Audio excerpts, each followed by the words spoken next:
أعوذ بالله من الشيطان الرجيم. بسم الله الرحمن الرحيم. يا أيها الذين آمنوا إذا قمتم إلى الصلاة فاغسلوا وجوهكم وأيديكم إلى المرافق وامسحوا برؤوسكم وأرجلكم إلى الكعبين، وإن كنتم جنبا فاطهروا، وإن كنتم مرضى أو على سفر أو جاء أحد منكم من الغائط أو لامستم النساء فلم تجدوا ماء فتيمموا صعيدا طيبا فامسحوا بوجوهكم وأيديكم منه، ما يريد الله ليجعل عليكم من حرج ولكن يريد ليطهركم وليتم نعمته عليكم لعلكم تشكرون.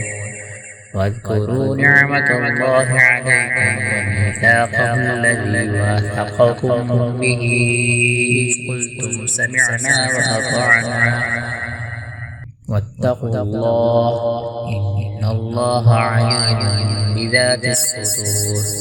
يا أيها الذين آمنوا كونوا قوامين لله شهداء بالقسط ولا يجرمنكم شنآن قوم على ألا تعدلوا، اعدلوا هو أقرب للتقوى واتقوا الله إن الله خبير بما تعملون. وعد الله الذين آمنوا وعملوا الصالحات لهم مغفرة وأجر عظيم، والذين كفروا وكذبوا بآياتنا أولئك أصحاب الجحيم.